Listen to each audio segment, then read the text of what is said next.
European leaders, President Trump and Ukrainian President Zelensky, all echoed calls for a trilateral meeting between Russia and Ukraine. And they're putting pressure on Russia. Just minutes ago, British Prime Minister Keir Starmer made a statement going a step further, threatening more sanctions if Russia does not stop its assault. And Zelensky agreed. He said that he has stressed that sanctions should be strengthened if there is no trilateral meeting or if Russia tries to evade an end to the war. Shortly after getting back to Joint Base Andrews from his Anchorage summit with Putin, President Trump posted details about their meeting online. He revealed that he's pushing for a full peace deal by passing a ceasefire altogether. He says Zelensky would come to D.C. on Monday, and if that works out, they would schedule a meeting with Putin. And Trump and Putin's meeting Friday in Alaska lasted about 3 hours and ended with neither president answering questions immediately after. We, of course, have team coverage this morning with CNN's Nick Payton-Walsh and Elena Treen breaking down those overnight developments. Let's start with Nick Payton-Walsh live in Kyiv. What more are you learning about these European leaders, the guarantees that they're discussing, and President Trump's cooperation with those guarantees?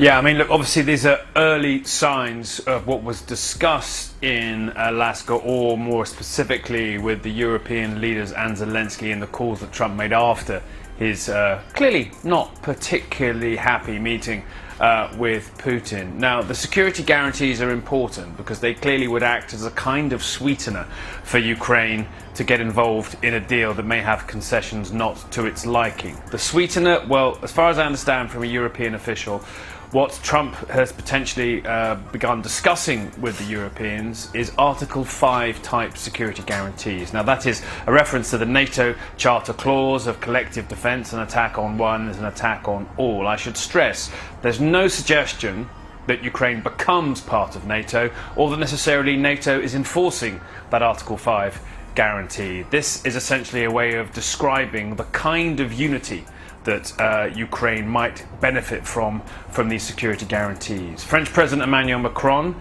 has gone on social media to say that there is a willingness to contribute to security guarantees from the United States. We have heard President Trump make references to security guarantees, but it's the sort of ironclad nature of this, that's a phrase used by one of the European leaders, that will be enticing to Kiev. I should point out there's some trust deficit here. They had security guarantees in the mid-90s when they gave up their nuclear weapons here in Ukraine and still got invaded by Russia twice. So I think it's a positive thing, potentially, for Kiev to wake up and hear, but a sweetener presumably has a bitter pill that has to be swallowed as well.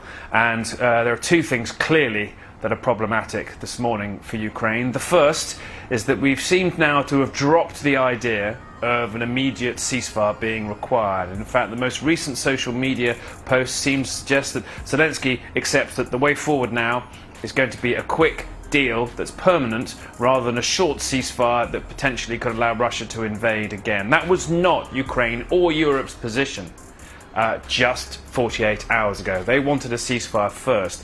Now, Trump's social media post has said that everyone agrees a quick peace deal that lasts, I paraphrase here, is better than an immediate ceasefire. That's a win for Putin, because an immediate ceasefire means his troops have to stop fighting and stop winning and advancing on the front lines. Yes, potentially for Ukraine, a serious, lasting peace deal would be a win. The second downside here, too, is, according to another European official I've spoke to, is that the meeting in Alaska did not show a Vladimir Putin whose demands had changed. He was still pretty maximalist, still saying he wants all of the Donbass region, which his troops are currently fighting for and winning in, and more time will allow them to advance better in their positions. He's winning that time too. He clearly showed no public desire to give concessions next to Trump. That probably rattled Trump, frankly, who didn't take questions, didn't have lunch, and even said in an interview with Fox News he kind of wished he hadn't given the interview. So it's been obviously a not ideal set of circumstances in Alaska. The issue now, of course, is with the meeting on Monday in the Oval Office again. The pressure is on Zelensky to concede, to agree, to go along with what Trump wants, and that's the problem really here in Ukraine. They've been there before. Nick, let me follow up with I want to draw a clearer line between that bitter pill that you say that they'd have to swallow. Would that be to give up that land to Putin, to Russia, in order to get that security guarantee? Yeah, I mean, we don't know, unfortunately. We don't know whether the idea that Trump has in his mind is to give Putin the land that he wants and then have the remainder of Ukraine held by Ukraine, guaranteed by some kind of security arrangement. That's clearly under discussion. I should stress again, repeatedly, Ukraine's President Volodymyr Zelensky has said no to territorial concessions. It would be politically toxic here. It would be practically, virtually impossible to turn around to a thriving town like Slavyansk or Kramatorsk, where we were just earlier in the week, and say everyone out in a matter of weeks because this is now going to be Russia. So I think that's the big challenge here, and the Europeans obviously think the idea of giving Vladimir Putin territory without even a fight is foolish. But that may be what's beginning to be formulated, unclear. And as we know, this is changing day by day, hour by hour. Red lines, things that were demanded 1 minute evaporate minutes later. And while we clearly will see some anxiety in Ukraine about what may follow in the weeks ahead, they woke today to not the worst news. Putin and Trump didn't come up with some kind of overnight peace deal that Zelensky had to accept. Yeah. Security guarantees is something Ukraine very much wants, but there's clearly going to be a real problem here in the concessions Ukraine may get asked to make. Nick Payton-Walsh for us in Kyiv. Nick, thank you. Let's go now to CNN White House reporter Elena Treen. Trump has repeatedly brushed off the possibility of Ukraine joining NATO. And that's not on the table here, although there's this discussion of Article 5 style protections. I wonder, is it just clear to assume that this is going to be part of the conversation on Monday?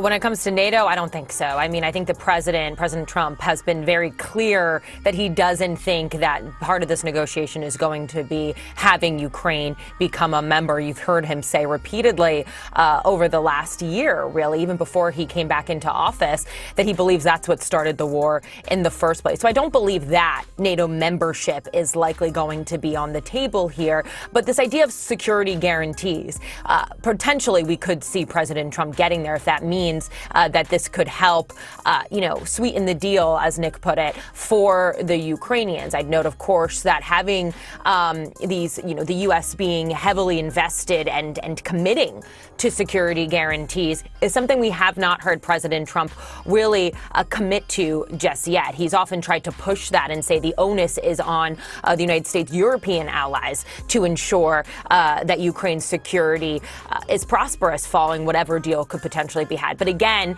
as Nick said as well, we really just don't know at this point. We don't have a good sense of what was discussed behind closed doors between President Trump and President Putin, and it's unclear as well whether Ukraine would even accept some of the things that we know might have been discussed, or as Trump put it yesterday during that press conference, that they had agreed to a lot of things, but there's no deal until there's a deal, essentially saying it is up to the Ukrainians really at this point to decide if they are willing to go there. Two things I want to reiterate that Nick brought up. One is, of course, we're going to see Zelensky at the White House on Monday. He's coming to Washington. That is a good sign, potentially. We'll see if those talks are well. We heard the president say he's hoping that could lead to another meeting with having both Putin and Zelensky in the same room.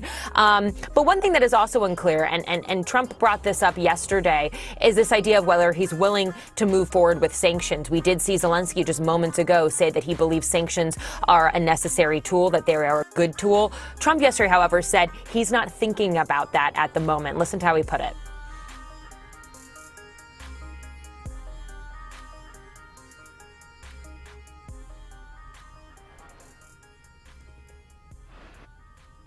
Because of what happened today, I think I don't have to think about that. Now, I may have to think about it in 2 weeks or 3 weeks or something, but we don't have to think about that right now. I think the meeting went very well. So essentially, he's saying he's going to put sanctions off, the idea of these, economic consequences for Russia off by a few weeks as they continue to negotiate. And that has really been a key question of whether or not he would move forward with the pressure that he's now threatened on Russia repeatedly and then pulled back on those vows while waiting to see how Russia responded. So that's still a question as well. But one of the biggest things I think we are learning today is from what we saw the president share this morning, which is that after he had spoken with Zelensky and other European leaders on his way back from Alaska to Washington, is this idea that he is pushing for a fuller long-term peace agreement and kind of abandoning this idea of a ceasefire. I'd note that that's very different. It's a notable shift from where Trump's mindset was yesterday, just heading over to that summit in Anchorage. He had been telling reporters that he knew and he was being told by his team that a ceasefire was unlikely, but that he would be very unhappy if they did not reach one. And so we are now seeing that shift as well following that meeting yesterday with Vladimir Putin. All to say, we'll have to see where this goes. I think Monday is going to be a very, very important day for the future of these talks, Victor. Indeed it will be. Elena Treen, thank you so much.